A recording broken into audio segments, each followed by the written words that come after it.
sua Bíblia, Marcos capítulo 13, versinho 10.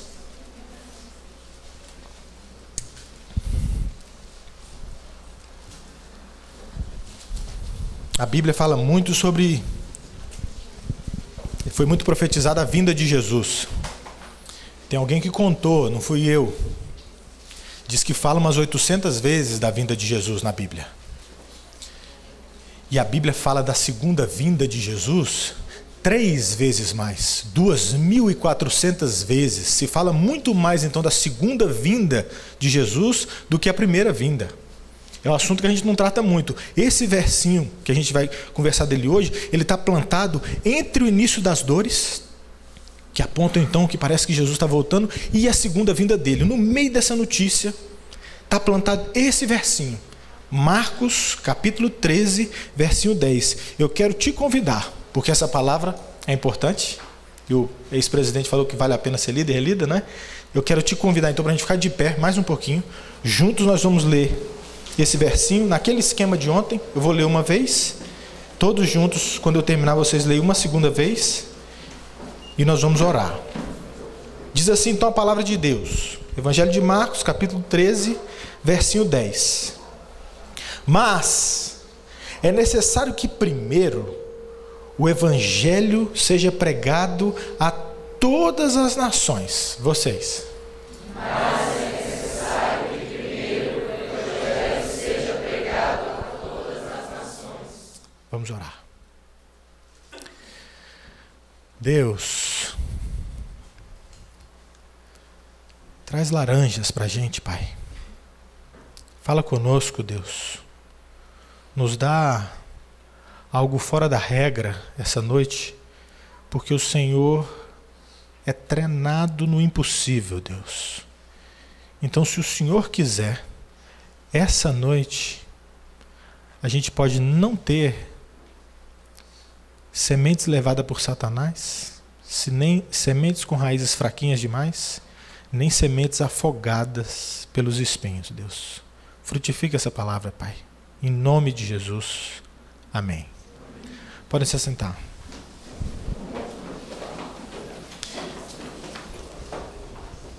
Mas é necessário que primeiro o Evangelho seja pregado a todas as nações.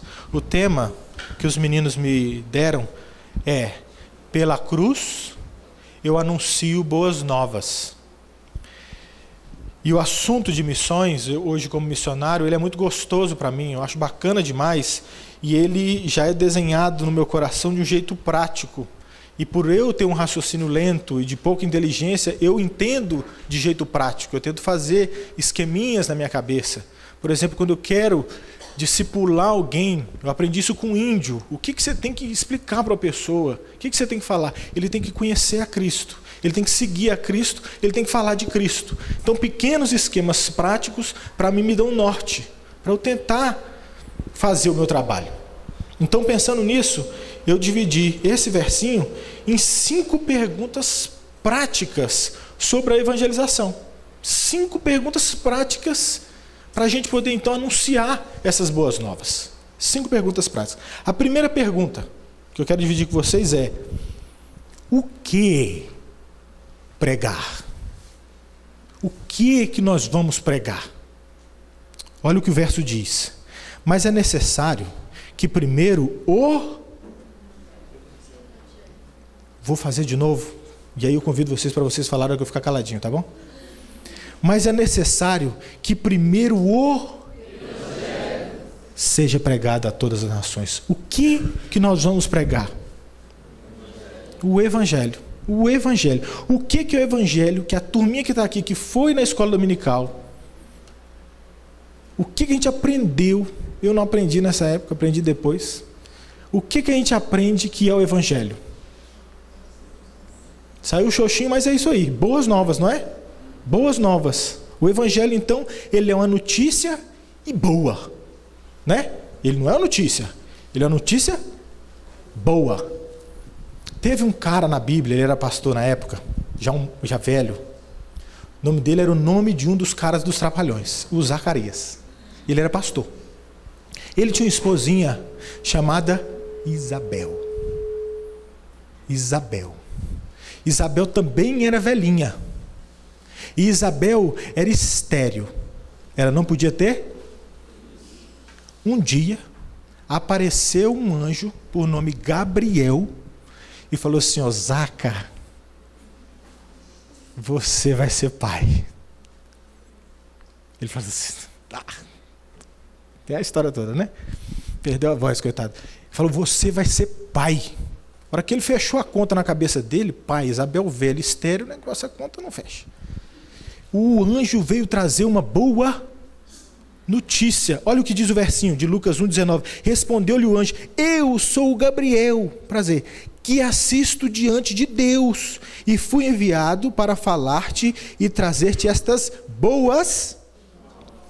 Uma notícia boa. O que faz de uma notícia boa?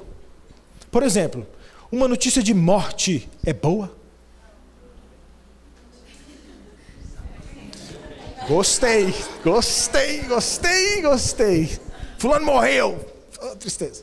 Depende, né? Morte. Ananda morreu. Tristeza. Jesus morreu. Vamos conversar essa história aqui, vai dar assunto agora, vai ser joia. Né? Depende, não é? A situação aí é diferente. Se falar, minha esposinha morreu, tristeza sem fim. Estou lá com fé que vou encontrar com ela no futuro, mas, né? Jesus morreu, esse negócio é para mim. Porque tal, prega o evangelho, né? Então depende. Uma notícia boa.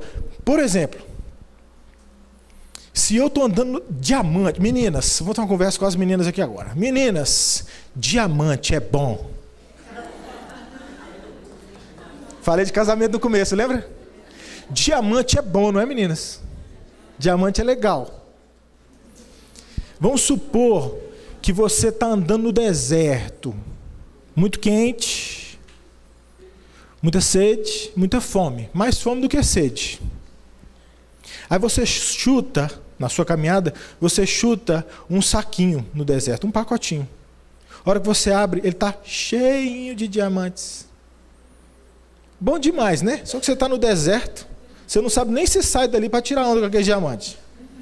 Então adiantou pouca coisa. Agora, se aquele saquinho está cheio de pão e tem um copinho de água indaiá nele, louvado seja Deus, né? O que eu quero com diamante? Dá esse pão aí, essa água. Então depende, a notícia é boa, depende, a condição que você está é que faz dessa notícia ser boa ou não. Mas o evangelho, ele é uma boa notícia, ele é a boa nova.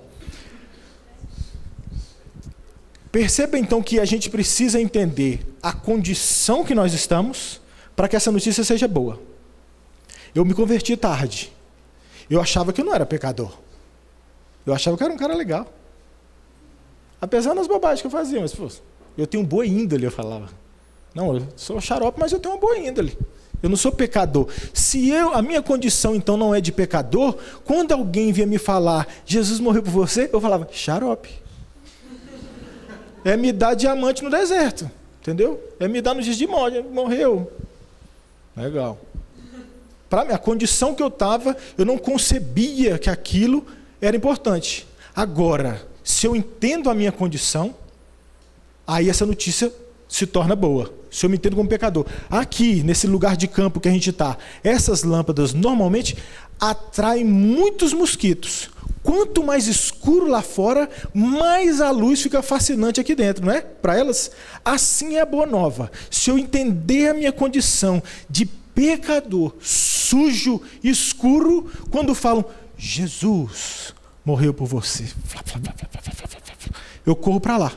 Essa é a boa notícia. O evangelho, o que nós vamos pregar? O evangelho, que é uma boa notícia, que depende desse camarada, essa pessoa entender então que ele é um pecador salafrário. Como que faz? Eu viajando, pego o carro às vezes com um taxista, eu consigo convencer um taxista de que ele não é perfeito moralmente. Se a gente for conversando ali, eu vou falando com ele, chega uma hora que ele fala assim, não, eu sou bom, não faço mal para ninguém, mas se você espremer, ele solta alguma. Não, eu passo uma nota falsa às vezes no troco aqui, mas porque às vezes está difícil lá em casa, o menino está numa escola meio cara, aí eu tenho umas 7 notas de 50 falsas que às vezes eu dou no troco, assim, quando o cara me dá uma de 100. Esse é meu pecado. Então eu posso convencê-lo moralmente de que ele não é perfeito, mas só Deus consegue convencê-lo de que ele é pecador. Então, a gente não precisa ficar angustiado e agoniado de tentar torcer o coração do outro. A nossa função é pregar o evangelho. Essa condição do cara se perceber no escuro para correr para a luz, quem faz é Deus. Você pode na conversa explicar, você não é perfeito não, cara. Vamos peneirar aí que você vai ver que você é bem xarope. Entendeu? Agora, correr para Cristo é só quando ele se entende como pecador. Tem que estar escuro lá dentro. E aí ele vem para a luz. Quem que faz isso? Deus. Nós vamos pregar o evangelho é essa boa notícia. Toda notícia, ela tem um fato gerador para ela virar notícia, né? Porque, se eu falar Torres Gêmeas, passou a notícia aí, vocês estão vendo a foto, ou a imagem, não é? Tem que ter um fato gerador. Se o avião não bate na torre, não tem notícia, não é verdade? Nós falamos que o evangelho, ele é uma boa notícia. O que é o fato gerador para esse evangelho, que é o que a gente quer pregar, virar notícia? Jesus é o evangelho. Parece bobagem, mas é importante saber. Por exemplo, nós temos aqui gente de algumas igrejas, a maioria presbiteriana, mas tem gente aqui da Assembleia, da Batista, ou que foi de outra denominação. Muitas vezes, uma má compreensão do que é o evangelho pode nos atrapalhar a pregar. Por exemplo, a gente começa a pregar, o pastor, vai na minha igreja, pastor Roster, grita, mas é bom. Pode ir lá, o cara prega a palavra. Ele vai falando a Bíblia, e você vai falando, não é que está lá? Nossa, Deus está falando comigo. Aí você bota um negocinho aqui e fala, está falando mesmo. Tal, não é? Eu não vou pregar para os outros do pastor. Vai na minha igreja, lá tem um pastor abençoado. Quem falou que você tem que falar de pastor? Vamos lá no acampamento, lá. Tem uns caras... Ou vamos na minha igreja. Não, você tem que ir para a presbiteriana. Eu desenho assim de um alface, tipo um repolho. Você vai lá, é verde. Vai lá, é boa. Essa igreja... Vamos lá que o louvor bomba. Negócio diferente, um som assim, não falta energia. A gente não está pregando o evangelho.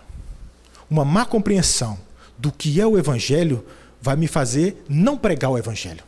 Por que a gente parou nessa primeira pergunta prática aqui?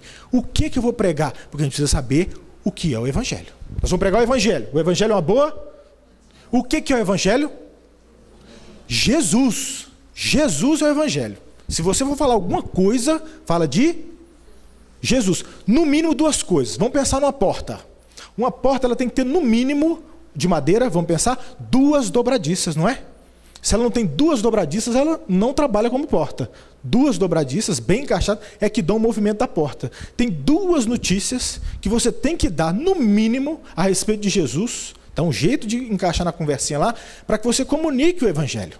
Para que essa porta balance e as pessoas possam entrar. A primeira dobradiça, dentro dessa notícia, que é o evangelho, é que Jesus morreu. É a salvação. Pela morte de Jesus, eu e você, se somos crentes, somos salvos. A segunda dobradiça é ele ressuscitou. Maior que você... Ressuscitou, é a segunda dobradiça. Por quê? Porque na morte, eu e você somos salvos. Se parasse ali, a gente não tinha o pós-morte. E a vida não termina com a morte. Jesus também nos justificou. A ressurreição é a nossa justificação. Ele paga o nosso pecado e segura a nossa mão e fala, vem comigo, seu lugar é no céu, bora comigo. Termina com a tumba não, vamos embora. Tem que falar que Jesus morreu, conta a história. E olha o tanto que legal, né? Para você falar que morreu, ele existiu, você tem que falar que nasceu. Aí você conta, era uma vez, uma virgem, o nome dela era Maria, o esposinho dela era José. Ficou bravo quando ela ficou grávida, porque não era dele. Eles estavam noivos, tipo namoro, ela ficou grávida. O José falou assim, não dá. Era até crente. Desce um anjo no céu. Você já está falando os milagres pro cara. Ele falou, desce um anjo. Falou para ele, 50 aí, José, que esse negócio é de Deus. Volta lá. O cara voltou. Tá, você conta a história, você tem que falar que ele morreu. Como é que morreu? Vou te falar desse cara, o nome dele é Jesus. Tá, você conta, entendeu? Fala que morreu, salvou. Por que morreu? Para te salvar. Entendeu? E morreu e ficou, porque muita gente morre. Não ressuscitou. Ele é filho de Deus, ele é Deus. Esse é o evangelho. O que nós vamos falar no evangelho? de Jesus. Resumindo, o que nós vamos pregar? Jesus. A forma que nós vamos fazer, estou falando muito de casamento hoje, vou falar de novo que vai entrando. A forma de falar é do seu jeito. Não precisa ser simples igual o meu jeito, mas tem que falar. Não importa a forma. Por exemplo, estou falando de casamento, foi o exemplo que me veio à mente. A gente foi em alguns casamentos nos últimos tempos. Cabe mais, viu, gente? Aí, chega uma hora que está mudando um pouco a hora dos votos. Por exemplo, eu não era crente direito, tinha acabado de converter, fiz uns votos palha, tipo ridículo, porque não desconhecia a Bíblia ainda, falei umas bobagens, mas falei o que tinha que falar, né? Por quê? Nos votos, você tem que falar o quê? Você tem que falar que eu vou te amar para sempre. Tem um script. Eu vou te amar para sempre, na saúde ou na doença, se a gente ficar rico, se a gente ficar pobre. Não tem ali um script? Você pode falar do seu jeito, ou o padre falar assim, repete aí. Eu faço. Não é assim? Aceita, faço. Não é assim? Ou o padre, ou o pastor, e você vai fazendo, não é? Ele fala, aí tem pastor que ele fala, ou então ele fala de longe. Não é assim? Mas ele vai falar sempre isso. Aí mudou, pararam de o padre ou o pastor falar, agora deixa que eu falo. O povo ficou mais ousado, apesar do nervosismo do casamento, ele fala, deixa que eu falo. Aí olha para a princesinha e fala, querida, prometo. Às vezes chora, né? Te amar. Aquele negócio, lindo demais. Eu também choro sempre. E aí a menina fala. Aí agora fala, peraí que eu vou falar. Agora tem um iPhone, né? Quando eu te conheci, querido, eu te amei, vamos ficar a vida toda juntos, a gente ficar pobre, se eu passar no concurso ou não, se tal. Ao mesmo jeito, ou canta uma música, mas ele fala, eu vou te amar para sempre, é na saúde, é na doença. Então não importa a forma, você tem que falar de Jesus, do seu jeito. Não importa como, se você vai ser ousadão, deixa que eu falo aqui de cabeça, se você vai estar anotado. Espera que eu vou falar um negócio para você aqui. Jesus é o Filho de Deus. E Ele morreu pelos seus pecados. Se você não dá conta de decorar isso, pega o post-it, prega nele, faz alguma coisa, mas fala. Entendeu? Só fica paradinho aí que eu vou colar um negócio no senhor. Agora deixa eu falar aqui, ó. Fica paradinho, tá? Você vai falar de Jesus. O que nós vamos pregar? Eu vou perguntar de novo, vocês respondem. O que nós vamos pregar? O Evangelho. Jesus, certo? Eu conheci um missionário agora, eu fui viajar para perto dos indígenas ali do Mato Grosso, eu comentei com alguém lá da igreja, o cara foi sensacional. Ele tem um Jeep, uma Land Rover, sonho de consumo de qualquer crente que não pensa em dinheiro. Atrás da Land Rover dele, ele botou um adesivaço assim, escrito assim, protegido pelo quarto homem da fornalha. Só crente que entendeu a piada, velho. O cara arrebentou. Tem uma passagem na Bíblia, descrente, que fala que 3 caras foram jogados no fogo em nome de Jesus, porque eles não aceitaram falar que outro cara era Deus, que para eles Deus era só Deus e Jesus. Aí tacaram ele no fogo. Quem tacou, o fogo estava tão quente que queimou quem tacou. E eles não morreram, eram 3. De repente o rei da época lá que queria que adorasse ele como Deus, falou assim, mas tem 4. Jesus na parada, Deus na terra. Esse cara botou assim, guia. Eu expliquei, mas isso dá curiosidade. Até se eu não fosse crente, eu ia perguntar, quem é o quarto cara da fornalha? Senta aí que eu vou te pagar uma água de coco, que eu vou te contar essa história. Prega o Evangelho, não importa a forma, fala de Jesus. Tem gente que já conhece essa história minha, eu não perco essa. Toda vez que eu vou pagar uma conta com cartão de crédito, eu passo o cartão de crédito, pego o cartão de crédito, olho para o cartão de crédito e olho para a vendedora. Toda vez que eu olho para esse cartão, tem que ser solene, tá? Dá uma parada. Toda vez que eu olho para esse cartão, querido, eu lembro de uma pessoa. E cala. Ela fala, quem? Às vezes fala assim, sua esposa. Eu falo, não. Ou às vezes fala, quem? Eu falo, Jesus Cristo. Quando eu falo Jesus Cristo, e eu estou tomando coragem, que eu também sou frouxo e tenho vergonha de pregar, isso aqui é uma estratégia que eu fiz diante de Deus. Quem está do lado ali no caixa já dá uma parada assim de empacotar, que Jesus Cristo causa uma comoção geral na loja. Jesus Cristo. Aí nego dá uma parada assim, quer que põe CPF, ela fala, não, você não. Ela chama atenção geral. E eu criando coragem, suando aqui nas costas, eu falo, Jesus Cristo. Aí depois que ela perguntou quem, eu falei, Jesus Cristo, ela fala assim, por quê? Aí eu falo, porque esse cartão tem pago as minhas dívidas. E Jesus pagou todos os nossos pecados na cruz do Calvário. Ele veio para nos salvar, ressuscitou e está no céu. Dá-me essa cola aí que eu vou embora. E eu saí tremendo de vergonha, mas eu joguei a bomba. Se explodir, se vai dar laranja ou não, é com Deus. Nós vamos pregar o evangelho. De que jeito? Do seu. Do seu. A gente pode conversar sobre algumas coisas que eu ando inventando aí. É para tentar ser menos frouxo e pregar o evangelho. Prega o evangelho, não importa a forma. Primeira pergunta, o que pregar? Respondam. Que é? Segunda pergunta, por que pregar? Tipo menino de 7 anos, né? Por quê? Por que pregar? Olha para o versinho aí. Vamos ler. Mas é necessário.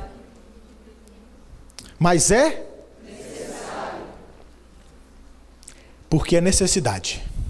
Por que nós vamos pregar o evangelho? Porque é uma necessidade. Qual o sentido dessa palavra aqui? De lei.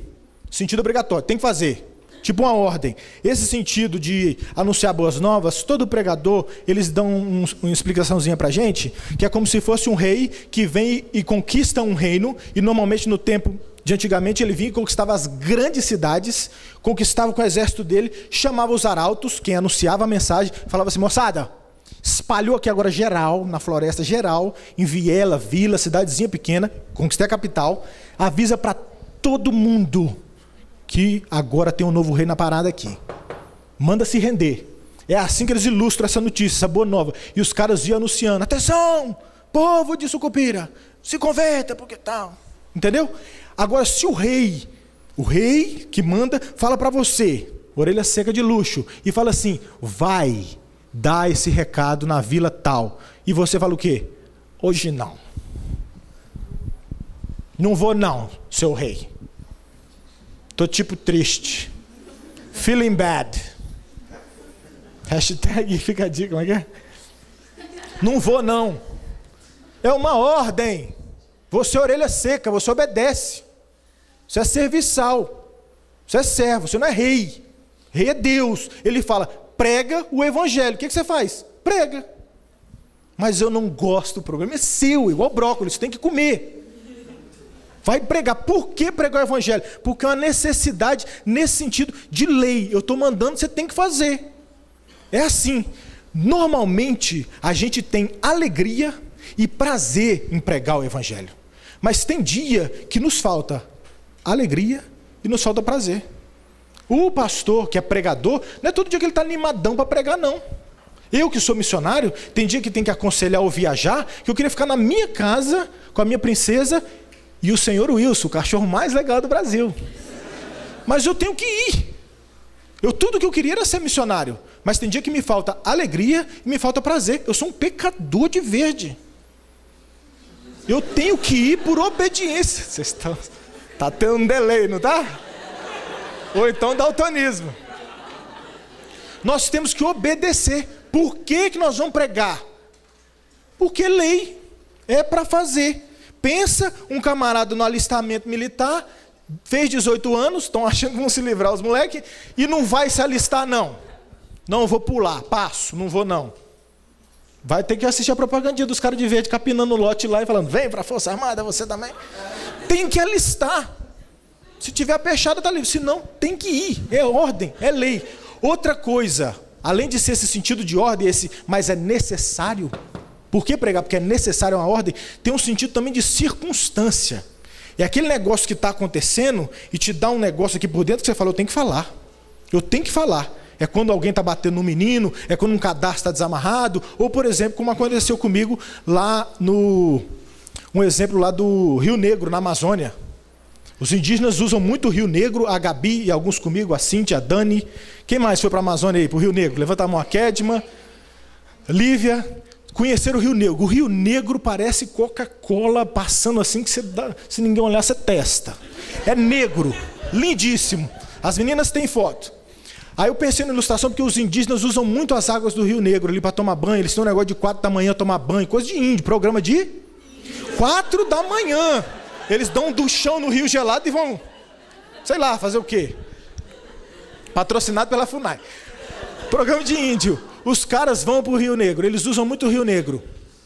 Aí o que acontece? Eu pensei uma cena assim com eles para tentar explicar a noção de circunstância. Eu falei, vamos imaginar que uma indígena, ela está dando um banho no indinho dela, ali no bebezinho, ali nas margens do Rio Negro, sentada numa pedra. E aquele sabãozinho que ela começou a comprar da cidade, o Dove, que ela está usando ali, deu um vacilo ali, deu uma escorregada na coxa do menino. Quando ela viu, o menino escorregou do braço dela e começou a ser levado pelas águas do Rio Negro. Essa índia fica desesperada. Meu Deus, ou na língua dela alguma coisa dizendo isso, né? Ajuda, socorro, socorro. Pensa essa cena, o Rio Negro é largo e os indígenas já estão usando umas canoas que a gente chama de voadeira, ou então aqueles motorzinhos de rabeta, eles vêm nas canoas, eles, tudo que é bom eles já estão usando. Imagina ele está subindo no Rio Negro e está vindo esse menino meio que boiando ali, vivo, ensaboado, sendo levado pelas águas do Rio Negro. Ele está passando, a mãe está gritando na margem, o menino vem boiando, ele está passando na rabetinha dele, ele olha o menino, tá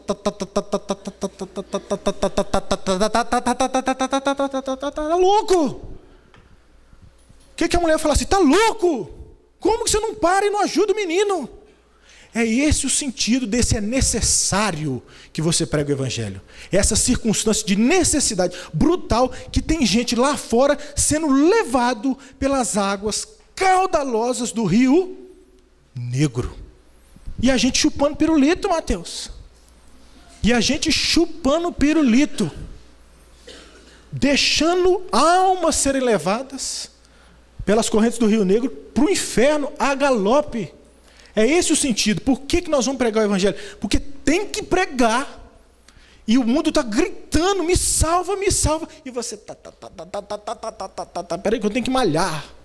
Peraí que eu tenho que só passar num concurso. Peraí que eu estou com pressa. Eu vou só pegar meu almoço no McDonald's e vou para a faculdade. Prega para o cara do McDonald's, prega para o porteiro.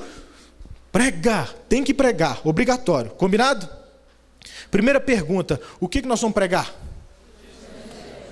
Vamos falar só Jesus agora, né? Que eu confundi falando mais evangelho. O que nós vamos pregar? Jesus. Por que nós vamos pregar? Necessário. Quando? Terceira pergunta. Quando nós vamos pregar? Olha o que diz o versinho.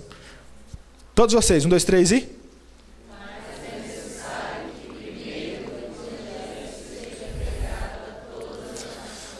Mas é necessário que, primeiro, o evangelho é prioridade. Quando que nós vamos pregar o evangelho? Ele é prioritário. Ele é prioritário. O significado disso é o seguinte. Ele é prioritário, por exemplo, na questão de tempo. Vamos falar de casamento de novo, o negócio aqui hoje sai, né? Vamos supor que está começando um casamento aqui. O povo está tocando aqui, vestido igual pinguim lá na frente. O povo tá... Entra primeiro a Fabiana, minha cunhadinha, toda de branco, foi o último casamento que eu fui. Ela entra toda de branco primeiro e para aqui na frente e fica esperando o Yuri entrar. Pescando? Tá bonito, hein, Yuri? Entra primeiro a noiva? O que entra primeiro? Por que a noiva está de branco? Porque a noiva só não pode, né? Entra primeiro a noiva, depois é o noivo. Entra primeiro o noivo, depois a noiva. A próxima é minha prima, louvado seja Deus. Entra primeiro o noivo. Então, na condição de tempo dessa prioridade, quando que nós vamos pregar o evangelho? Primeiro, prioridade. Primeira coisa que faz, entra o noivo, depois a noiva. Então é prioridade. Quando que você vai pregar o evangelho? Ele é prioritário. Em qualquer situação que você tiver, primeiro você prega. Depois você fala o que você tiver que fazer. Sei lá o que você for fazer. Ele é prioridade. Então, nessa questão de tempo. Ele é prioridade, o sentido da palavrinha aqui também, é no sentido de posição. Eu fui criado assistindo o Senna ganhar a Fórmula 1. Quem está comigo?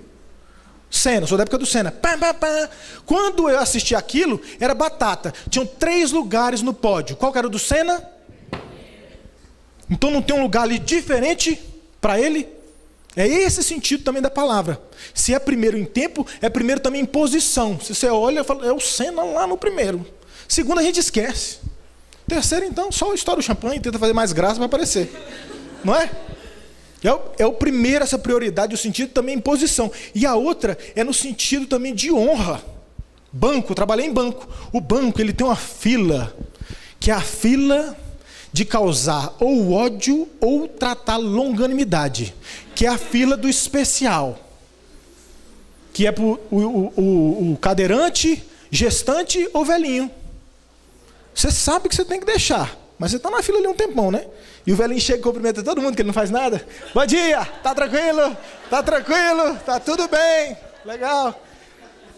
Paga uma conta que ele podia pagar na lotérica, podia não pagar, é um carnê do baú, negócio. Aí você tá lá, lutando com seu IPVA e o cara, você fala... Mas é honra. Se tá gravidinha, é primeiro. Não tem jeito, gente. É assim, a regra é essa. Se tá velhinho, é primeiro. Você tem mais longanimidade aí para trabalhar, aguenta. Não é? Ou se é uma pessoa de necessidades especiais, é primeiro. O evangelho, quando nós vamos pregar, é nesse sentido, de prioridade. É ele primeiro. Carlos, mas tem hora, cara, que não dá para encaixar o evangelho, não tem jeito. Eu vou ler um verso para você. Prega a palavra, insta, dá uma insistida, quer seja oportuno, quer não. E aí segue o verso.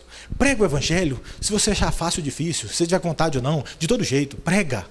A hora é essa e ele é prioritário. Você tem que pregar o evangelho primeiro. O evangelho, ele só é boa notícia se ele chega a tempo, queridos. Se ele chegar atrasado, ele não é boa notícia mais. Pegaram essa? Por exemplo, se eu falar que o Raí com a Juju estavam dando livro ontem, os grandes, os caros, loucos, estavam dando livros. O Raí e a Juju estavam doando livros ontem à noite aqui. Aí tem uma galera que gosta de livro, que vai tocar pra gente mais tarde, que chegaram hoje. Perdeu Playboy. Foi ontem. Eles estavam dando livros. Aí os caras falam, isso para eles é boa notícia? Não, passou. Perdeu o prazo. Não tem mais jeito. O evangelho, ele é boa notícia se ele é pregado a tempo. Quando que eu vou pregar? A prioridade é você falar logo, porque você não sabe. Meninos morrem, assim como velhos morrem. O pastor Jefferson falou isso. Se menino morre, ele tem que ouvir urgentemente a notícia do evangelho, tal qual o velhinho que está só ouvindo na UTI, que só responde só falando, aceitou Jesus? Deve ser sim. Prega. Está todo mundo... Se ele tombar essa noite, é igual a história do rico e Lázaro. Aí depois está o rico lá no inferno falando, volta lá, avisa para o meu povo aqui que a coisa está quente. Não dá mais. Eles têm os profetas e a lei, eles têm a Bíblia, o povo está pregando lá. Para quem está lá, dá tempo. Para quem está de cá, a coisa vai esquentar. O evangelho só é uma boa notícia se você pregar logo. Se passar do prazo, não adianta mais. Ele é prioridade por causa disso. Fala logo para sua mãe, para o seu pai. Lá em casa ninguém é crente. Eu oro por eles quase todo dia. Ninguém é crente, só eu. Deus me... Eleição e predestinação, uma conversa muito boa para o futuro. Deus me escolheu lá de casa. Amém, Jesus. Eu falo para eles, todo almoço de sábado eu tento falar alguma coisa. Falo para minha mãe, louvado seja Deus, mãe. Jesus é bom. Chamando por Deus a gente vence tudo, mãe. Deus, Jesus, Jesus. Tentando encharcá-la de Jesus. Vamos orar aqui, mãe, fecha os olhos aí, vamos orar. Eu prego o evangelho orando. Porque se eu perder minha mãe... Tem a história que fala que um rei chegou para conquistar um povo. E eles entraram com os exércitos, conquistaram, parecido com a história que a gente falou aqui do rei do arauto. E ele levantou uma bandeira vermelha e falou assim, atenção, enquanto essa bandeira vermelha estiver dançando no ar, dá tempo de todo mundo se render. Tem um novo rei aqui no negócio. Enquanto essa bandeira dançar no ar, a vermelha, venham e se rendam. No dia que eu subir a bandeira branca, acabou. Não dá mais tempo. Essa é a notícia do evangelho. Jesus ainda está nos dando tempo. Ele ainda é o cordeiro. A notícia ainda é de cordeiro que tira o pecado do mundo. Daqui a pouco vai ser o leão. Aí acabou. É juízo e justiça. Não dá mais tempo. Acabou. Se não pregou, não prega mais. Certo? O que nós vamos pregar? Quando nós vamos pregar?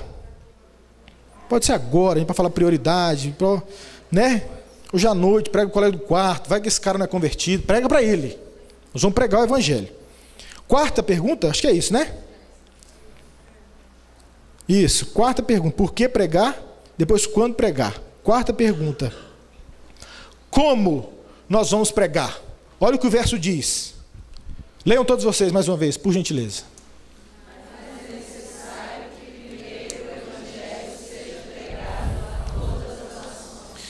Mas é necessário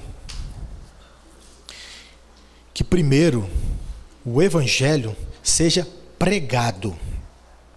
Como pregar o evangelho? Biblicamente. Essa palavrinha pregado, ela é como se fosse um barco de 2 remos. Tem que 2 remos trabalhar juntos. Se um remo trabalhar para um lado e o outro para o outro, o barco começa a rodar ao redor dele mesmo. Tem que estar trabalhando em equipe. O sentido dessa palavra aqui, ela está sozinha, mas ela só anda de mão dada com outra palavra.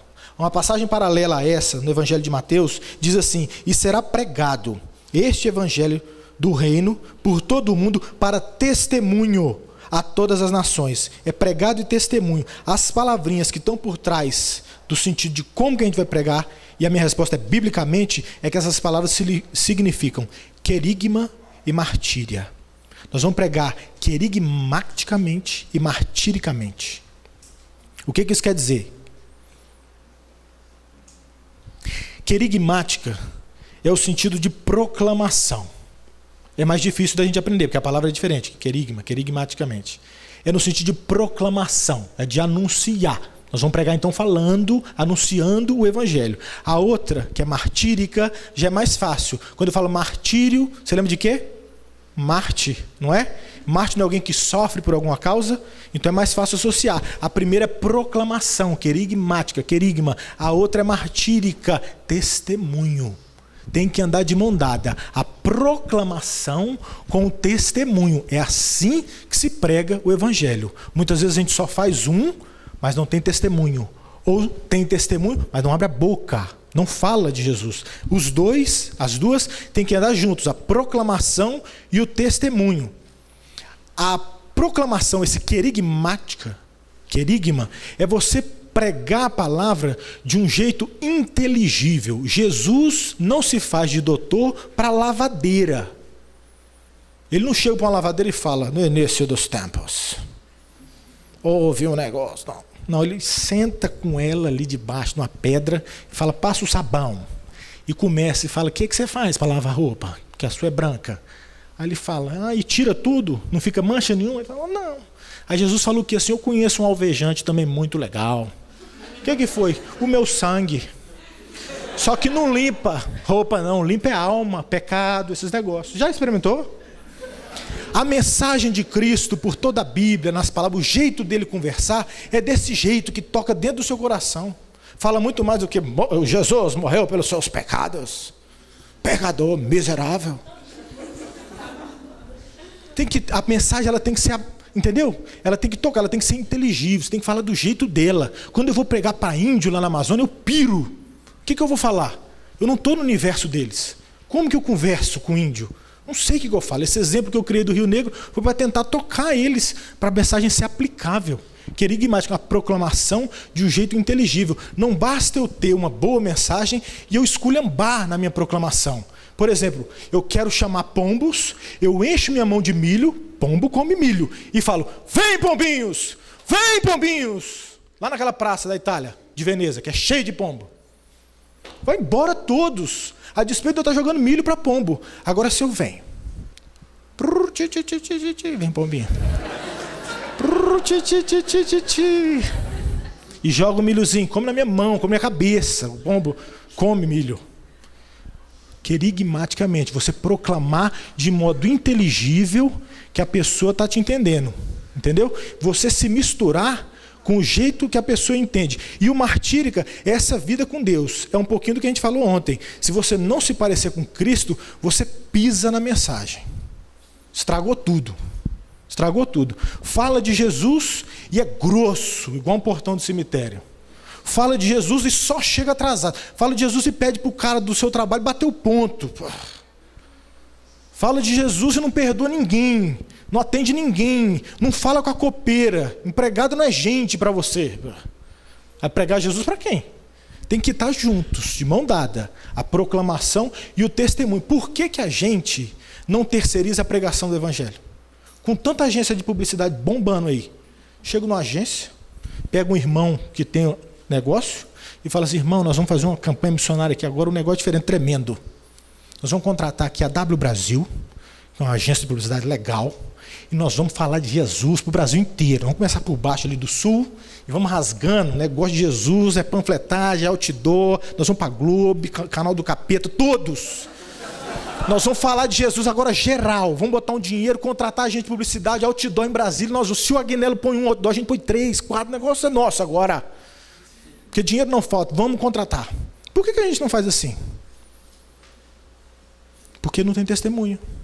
A mensagem ela é entregue por alguém que crê. E recebereis poder para ser testemunha. Testemunha é quem viu. Se você não tem a vida, a martírica, você não faz o querigma, você não proclama.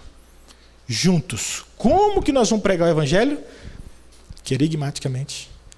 Martiricamente, que a gente resumiu falando, biblicamente. Fechado?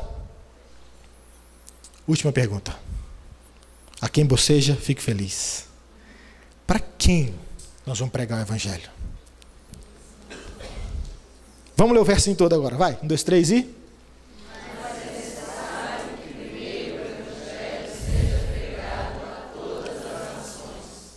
Nós vamos pregar na totalidade. O que nós vamos pregar é o evangelho? Resumão. Nós vamos pregar o evangelho que é Cristo. O que nós vamos pregar? 2, por que nós vamos pregar? Porque é uma necessidade. Quando nós vamos pregar? Prioridade. Como nós vamos pregar? Biblicamente. Para quem nós vamos pregar? Na totalidade.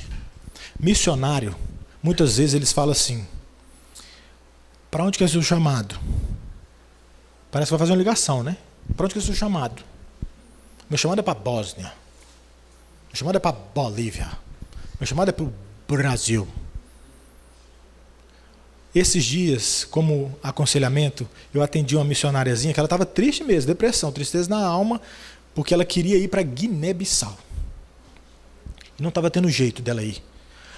E ela falou: meu chamado é para Guiné. Aí eu ouvi, conversamos um pouquinho, oramos e tal. Aí eu fiz uma pergunta para ela, falei assim: querida, se hoje estourasse uma guerra e jogasse uma bomba muito forte em Guiné, e Guiné sumisse do mapa, uma bomba muito forte, engolisse Guiné, ela fosse engolida para dentro da terra, sumisse, o mar tomasse conta, sumiu Guiné do mapa mundi, o que você vai fazer? Acabou? Você não é missionária mais? Você não tem mais para quem pregar? Eu estava tentando ajudá-la a entender que o sentido desse versinho não é um lugar. O nosso chamado não é geográfico. O nosso chamado é gente. É todo tipo de gente. Então nós vamos pregar no mundo todo. Se vagabundo começar a morar na Lua, eu vou lá. Aonde tem gente, estão vendendo um lote em Marte. Nós vamos ter que levantar recursos, mandar missionário para Marte. Aonde tem gente é campo missionário. Para quem nós vamos pregar? Na totalidade. Para todo tipo de gente. De menino a velhinho. Aonde tiver. Não tem negócio de eu tenho chamado para Asa Norte. Eu tenho chamado. Se o ônibus que você pegou der errado e for para Samambaia, prega. Se queria para o Guará, parou na Asa Sul, prega. Se desceu, topou com o mendigo, prega. Prega. Para todo mundo a gente prega. Esse é o significado do texto. É na totalidade, não é geográfico, mas é gente. Mas a Bíblia, não nesse verso, ele nos dá uma indicação que é de uma prioridade dentro dessa totalidade, que são os que nunca ouviram. Vou ler um versinho que vocês conhecem. Esforçando-me deste modo por pregar o evangelho, não onde Cristo já for anunciado, para não edificar sobre fundamento alheio. Antes, como está escrito, hão de vê-lo aqueles que não tiveram notícia dele, e compreendê-lo os que nada tinham ouvido a seu respeito. Então nós vamos pregar para todo mundo? É para todo mundo. Mas prioritariamente aos que nunca ouviram. Nós vamos pregar para crente amigo, encorajar tal, mas prioritariamente aos parentes que nunca ouviram, aos coleguinhas de trabalho da escola que nunca ouviram, ao primo que nunca ouviu, ao vizinho de rua que nunca ouviu, ou vai viajar nas férias, uma viagem missionária. Vamos rachar o orçamento ao invés de só para a sua viagem, você vai botar um pedacinho, 3 dias, uma semana para fazer uma viagem missionária. Você vai ter que conhecer esse negócio, que é uma ordem, a gente já passou por esse assunto aqui. Nós vamos pregar na totalidade, se possível, aos que nunca ouviram. Aqui em Brasília está cheio de gente que nunca ouviu. Não precisa ir para a África. Só se quiser. Não precisa ir. Não existe missionário Indiana Jones, facão na mão, não. Acabou isso. Tem lugar para esses também, se quiser. Né?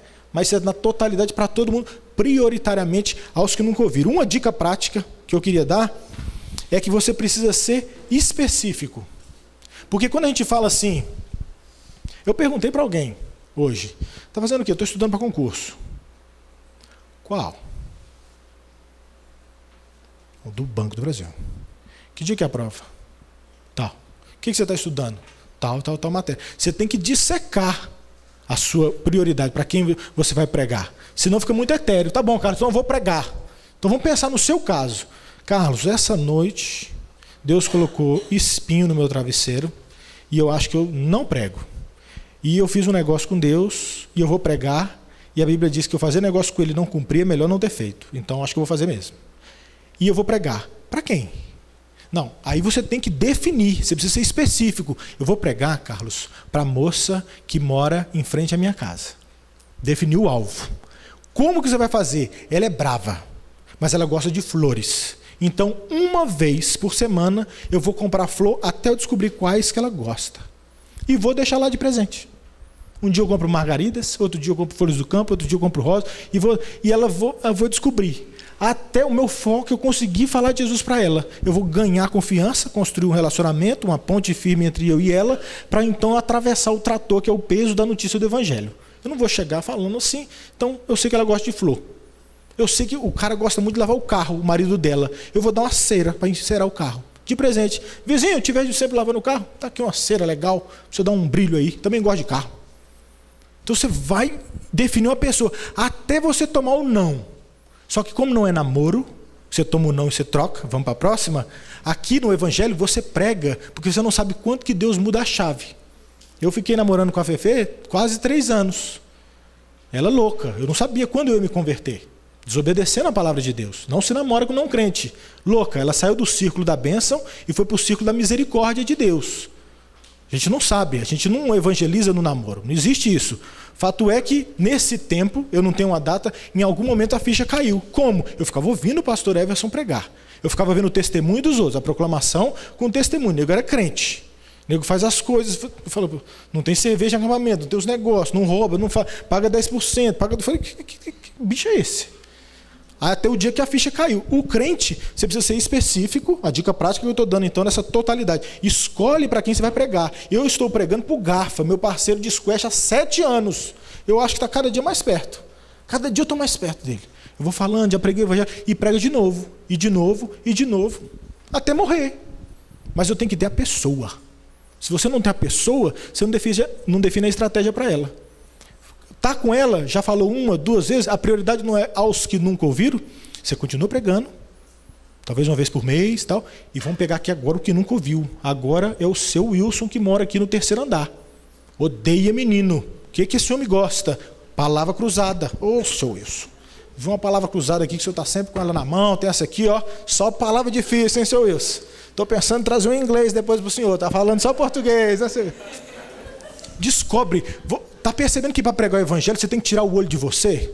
Você só quer saber que calça que você está usando, meu irmão. Qual sapato você vai comprar. Se tem bolsa nova na loja. Você vai olhar para os outros agora.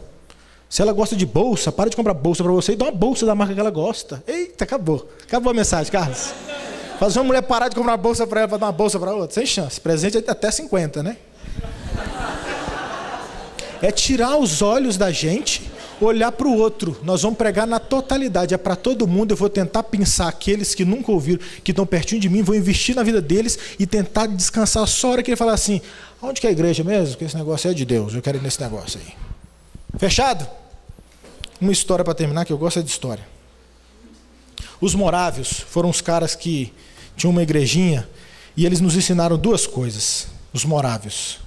Primeira coisa que eles nos ensinaram é orar. Os caras oravam sério, profissional. Eles oraram 100 anos, sem parar.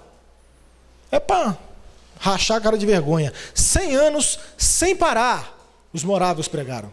100 anos sem parar. 24 horas por dia, 7 dias por semana, tinha alguma tiazinha ou um velhinho orando. 100 anos, uma geração orando. Os morávios oravam. Talvez isso seja uma dica para a gente, como que nós vamos pregar o evangelho também, né? Depender da oração. E eles mandaram missionários para mais lugares que todo mundo. Se a gente juntar todos os missionários que o Brasil mandou, a gente mandou menos que os morávios mandaram. Os morávios mandavam missionário mesmo. Tem uma história de 2 caras que é para pirar a cabeça. Não tinha como pregar, e o lugar que eles tinham que ir, ninguém entrava. O cara tinha escravos. Morava num lugar lá que era debaixo do jugo da escravidão. Não tinha jeito de ir lá falar de Jesus. Ele odiava crente. Ninguém podia chegar, negócio de vir falar de Bíblia, ele não. Escravos. O que os 2 caras fizeram? Se venderam como escravo. Tem coragem, cara pálida? Eles se venderam como escravos. Não é uma viagem missionária. Estou indo, vou comer uma formiga na Amazônia e volto daqui 15 dias. Um sofrimento temporal calculado. Eles se venderam como escravos. Deram tchau no navio, e à medida que foi ficando longe, a mãe e o pai choravam num grau que não ia ver nunca mais. Eles se venderam como escravos para alcançar o povo. Isso anima qualquer um a pregar para um vizinho e dormir na sua cama, né? Eles se venderam como escravos. Um grito deles, no final, quando ficou bem longe da costa, eles disseram essa frase aqui: que o cordeiro receba a recompensa do seu sofrimento. Os caras eram crentes, né? Os caras eram crentes. O que nós vamos fazer, querido? Nós vamos pregar o evangelho? Ou nós vamos continuar meio do jeito que a gente está? Vamos orar.